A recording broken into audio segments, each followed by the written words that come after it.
ਬਿਸਮਿल्लाहिर्रहमानिर्रहीम नाज़रीन अस्सलाम वालेकुम। ਤੁਸੀਂ ਦੇਖਦੇ ਪਏ ਹੋ ਨਿਊਜ਼ ਟਾਈਮ ਤੇ ਨਿਊਜ਼ ਟਾਈਮ ਦੇ ਵਿੱਚ ਅੱਜ ਅਸੀਂ ਗੱਲ ਕਰਾਂਗੇ ਕੀ ਗੱਲ ਹੈ ਕਿ ਇਮਰਾਨ ਖਾਨ ਕੱਲਾ ਰਹਿ ਗਿਆ ਹੈ ਜਾਂ ਪੀਟੀਆਈ ਦੀਆਂ ਖਾਮੋਸ਼ੀਆਂ ਦੱਸ ਰਹੀਆਂ ਨੇ ਇਹ ਚੀਜ਼ਾਂ।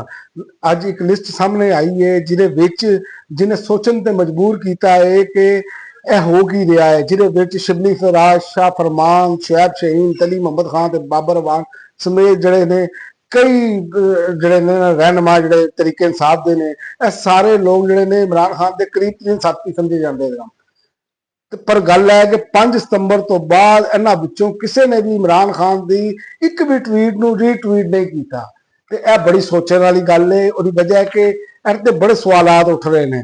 ਇਹ ਤੇ ਪਹਿਲਾ ਸਵਾਲ ਤੇ ਇਹ ਉੱਠਦਾ ਪਿਆ ਨਾ ਕਿ ਜਿਹੜਾ ਹੈ ਕਿ ਇਹ ਕੀ ਗੱਲ ਹੈ ਕਿ ਇਹ ਇਮਰਾਨ ਖਾਨ ਦੇ ਬਿਆਨੀ ਦਾ ਬੋਝ ਨਹੀਂ ਚੁੱਕ ਸਕਦੇ ਤੇ ਬਿਆਨੀ ਹੈ ਤੇ ਨਾਲ ਯਕਜਹਿਤੀ ਵੀ ਨਹੀਂ ਦਿਖਾ ਰਹੇ। ਤਰੀਕੇ ਇਨਸਾਫ ਦੀ ਸਿਆਸਤ ਹਮੇਸ਼ਾ ਇੱਕ ਮਜ਼ਬੂਤ ਬਿਆਨੀਏ ਤੇ ਇਹ ਕਾਰਕੁਨਾਂ ਦੀ ਯਕਜਹਿਤੀ ਤੇ ਖਲੋਤੀ ਹੈ। ਪਰ ਹੁਣ ਅਗਰ ਕੋਰ ਕਮੇਟੀ ਦੇ ਆਪਣੇ ਬੰਦੇ ਵੀ ਚੁੱਪ ਹੋ ਗਏ ਨੇ ਤੇ ਇਮਰਾਨ ਖਾਨ ਦੀ ਜਦੋਂ ਜੇਲ੍ਹ ਵਿੱਚ ਨਹੀਂ, ਜਦੋਂ ਆਪਣੇ ਮੁਸ਼ਕਲ ਤਰੀਨ ਵਕਤ ਦੇ ਵਿੱਚ ਇਸ ਟਾਈਮ ਜੇਲ੍ਹ ਦੇ ਵਿੱਚ ਨੇ ਤੇ ਮੁਸ਼ਕਲ ਤਰੀਨ ਵਕਤ ਵਿੱਚ ਨੇ ਤੇ ਇਹਨਾਂ ਨੇ ਟਵੀਟ ਦੇ ਅੱਗੇ ਵੀ ਨਹੀਂ ਟਵੀਟ ਕੀਤੇ ਤੇ ਇਹ ਬੜੀ ਤਸ਼ਵੀਸ਼ਨਾਕ ਗੱਲ ਹੈ। ਯਾਦ ਰੱਖਣਾ ਕਿ ਇਹਨਾਂ ਲੋਕਾਂ ਦਾ ਯਾਦ ਰੱਖਣਾ ਇਮਰਾਨ ਖਾਨ ਜਦੋਂ ਬਾਹਰ ਆਣਗੇ ਨਾ ਤੇ ਇਹਨਾਂ ਦਾ ਬਚਣਾ ਬੜਾ ਮੁਸ਼ਕਲ ਲੱਗਦਾ ਪਿਆ ਹੈ, ਕਿਉਂਕਿ ਉਹਦੀ ਵਜ੍ਹਾ ਹੈ ਕਿ ਇਹ ਜਿਸ ਤਰ੍ਹਾਂ ਦੀ ਹਰਕਤਾਂ ਕਰ ਰਹੇ ਨੇ। ਕਿਉਂਕਿ ਇਮਰਾਨ ਖਾਨ ਨੇ ਤੇ ਬੜਾ ਕਲੀਅਰ ਕਿਹਾ ਹੈ ਕਿ ਮੇਰੇ ਟਵੀਟ ਨੂੰ ਰੀਟਵੀਟ ਕਰੋ ਤੇ ਇਹ ਤੇ ਜਦੋਂ ਇਮਰਾਨ ਖਾਨ ਜੇਲ੍ਹ ਤੋਂ ਬਾਹਰ ਆਣਗੇ ਤਾਂ ਸਾਰੀਆਂ ਗੱਲਾਂ ਪਤਾ ਲੱਗਣਗੀਆਂ। ਇਹ ਸੂਰਤ ਹਾਲ ਬਣ ਗਈ ਹੈ ਕਿ ਜਿਹੜਾ ਬੰਦਾ ਕਦੀ ਪਿੱਛੇ ਨਹੀਂ ਹਟਿਆ ਅੱਜ ਉਹ ਕੱਲਾ ਲੱਗ ਰਿਹਾ ਹੈ। ਉਹਦੀਆਂ ਭੈਣਾਂ ਹੀ ਸਿਰਫ ਉਹਦੇ ਨਾਲ ਖਲੋਤੀਆਂ ਨੇ। ਜਿਹੜੀ ਲੀਡਰਸ਼ਿਪ ਹੈ ਉਹ ਲੱਗਦੀ ਨਹੀਂ ਪਈ ਕਿ ਨਾਲ ਖਲੋਤੀ ਜਾਂ ਬਿਆਨੀਆਂ ਦੇ ਬਹੁਤ ਚੁੱਕ ਸਕਣ। ਤੇ ਦੂਜਾ ਇਮਰਾਨ ਖਾਨ ਨੇ ਇੱਕ ਗੱਲ ਹੋਰ ਦੀ ਵਜ਼ਾਹਤ ਕੀਤੀ ਹੈ। ਉਹਨਾਂ ਨੇ ਆਖਿਆ ਹੈ ਕਿ ਮੁਰਾਦ ਸਈਦ ਮੇਰਾ ਵਫਾਦਾਰ ਸੀ, ਵਫਾਦਾਰ ਹੈਗਾ ਹੈ ਤੇ ਵਫਾਦਾਰ ਰਹੇਗਾ। ਔਰ ਉਹਨਾਂ ਨੇ ਕਿਹਾ ਕਿ ਮੁਰਾਦ ਸਈਦ ਨੂੰ ਮੈਂ ਹਦਾਇਤ ਦਿੱਤੀ ਹੈ ਕਿ ਅੰਡਰਗਰਾਉਂਡ ਹੋ ਜਾ। ਉਹਨਾਂ ਨੇ ਕਿਹਾ ਕਿ ਮੈਨੂੰ ਕਿਸੇ ਡਰ ਜਾਂ ਖੌਫ ਦੀ ਵਜ੍ਹਾ ਤੋਂ ਇਹ ਗੱਲ ਜਿਹੜੀ ਹੈ ਨਾ ਮੈਂ ਕਹੀ ਹੈ ਕਿ ਉਹਨਾਂ ਦੇ ਬਾਰੇ ਜੇ ਇਤਲਾਹ ਸੀ ਮਨਬਾਬ ਫਜ਼ੂਲ ਰਾਏ ਤੋਂ ਕਿ ਉਹਨਾਂ ਨਾਲ ਜਿਹੜਾ ਸਲੂਕ ਹੈ ਬੁਰਾ ਕੀਤਾ ਜਾਏਗਾ ਮੁਰਾਦ ਸਈਦ ਨਾਲ। ਤੇ ਬੜੇ ਸਾਰੇ ਲੋਕ ਜਿਹੜੇ ਨੇ ਇਹ ਗੱਲਾਂ ਕਰ ਰਹੇ ਸਨ ਕਿ ਇਮਰਾਨ ਖਾਨ ਜਿਹੜੇ ਮੁਰਾਦ ਸਈਦ ਜਿਹੜੇ ਨੇ ਅੰਡਰਗਰਾਉਂਡ ਨੇ ਉਹਨਾਂ ਦੀ ਕੀ ਕਾਰਕਰਦਗੀ ਨੇ। ਔਰ ਪੀਟੀਆਈ ਦੇ ਅੰਦਰ ਬੈਠੇ ਲੋਕ ਤੇ ਜਿਹੜੇ ਐਸਟੈਬਲਿਸ਼ਮੈਂਟ ਦੇ ਕਰੀਬ ਲੋਕ ਨੇ ਉਹ ਗੱਲਾਂ ਕਰ ਰਹੇ ਸਨ, ਲੇਕਿਨ ਉਹਨਾਂ ਨੂੰ ਇਮਰਾਨ ਖਾਨ ਨੇ ਜਿਹੜਾ ਨਾ ਉਹ ਜਵਾਬ ਦੇ ਦਿੱਤਾ ਜੀ ਕਿ ਕਰ ਲੋ ਜੋ ਕਰਨਾ ਜੇ ਹੈ ਤੁਹਾਡੇ ਸਾਹਮਣੇ ਵੇ। ਤੇ ਦੂਜਾ ਅੱਜ ਅਲੀਮੀਨ ਗੰਡਾਪੁਰ ਨੇ ਵੀ ਵਜ਼ਾਹਤ ਕਰ ਦਿੱਤੀ ਹੈ। ਅਲੀਮੀਨ ਗੰਡਾਪੁਰ ਨੇ ਕਿਹਾ ਕਿ ਇਮਰਾਨ ਖਾਨ ਨੇ ਮੈਨੂੰ ਦੌਰਾ ਕਾਬਲ ਦੀ ਹਦਾਇਤ ਕੀਤੀ ਹੈ, ਲੇਕਿਨ ਮੇਰਾ ਤੇ ਪਾਸਪੋਰਟ ਬੁਲਾ ਕੇ ਅਰੀ ਵੇ ਨਾ ਮੈਂ ਜਾ ਨਹੀਂ ਸਕਦਾ। ਉਹਨਾਂ ਆਖਿਆ ਕਿ ਮੇਰਾ ਪਾਸਪੋਰਟ 9 ਮਈ ਤੋਂ ਬੁਲਾ ਕੇ ਤੇ ਦੇਖ ਲਓ ਇੱਕ ਸੂਬੇ ਦਾ ਵਜ਼ੀਰ ਆਲਾ ਹੋਵੇ ਤੇ ਉਹਦਾ 9 ਮਈ ਤੋਂ ਪਾਸਪੋਰਟ ਬੁਲਾ ਕੇ ਇਹ ਪਾਕਿਸਤਾਨ ਦੇ हुकूमत की पाकिस्तान की रियासत की बेइज्जती है। लेकिन समझने वास्ते साडे लोग जिहड़े तैयार नहीं गए।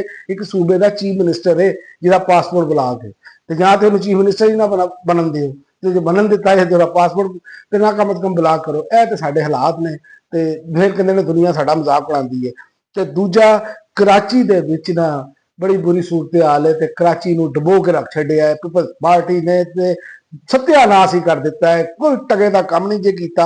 7 मौतां हो गई जे बारिशों की वजह ना ते मलेर ते लियारी दी जड़ियां नदियां ने दरियावां का मंदिर पेश कर रही ते फौज तलब कर ली गई है। मुसलसल बारिश नाल डैम भर गए ने ते कई इलाके डुब गए ने ते कईयां दे विच जिहड़ा वे पानी भी दाखल होया है। ते कराची दे विच जिहड़ियां बारिशां होईयां ने उन्हां जिहड़ी मौतां की तादाद 7 हो चुकी है ते नशेबी इलाके जिहड़े सारे डुब गए ने, फौज तलब कर ली गई है। लेकिन इस तो पहले कहते सन जी जनाब पानी आ रहा साडा तो पूरा इंतजाम है ते जे इंतजाम खे इन्होंने पवाई है साडे सिर ते। उसकी वजह है कि कराची जिहड़ी है वो पाकिस्तान का माशी हब है, सब तो वड्डा कमाऊपूत शहर है ते ओहदा हाल देख लवो कि नाले ने वो भरे ने। आम रूटीन की बारिश भी होवे ना हल्की जी तो उत्थे हाल होंदा है। ते गल्लां तुसीं इन्हां दियां सुन लवो कि असीं तो बड़ा काम कीता है, जिन्ने आना है सिंध वेखे आके, कराची वेखे आके, और जो तुसीं सूरत हाल कर दित्ती है तुसीं ते उहनूं कराची एडे वड्डे शहर नूं जिहड़ा रोशनियां दा शहर सी उहनूं तुसीं अंधेरियां दा शहर बना के रख दित्ता है। लेकिन तुसीं अपने आप नूं बेहतर करने वास्ते तैयार ही नहीं गए।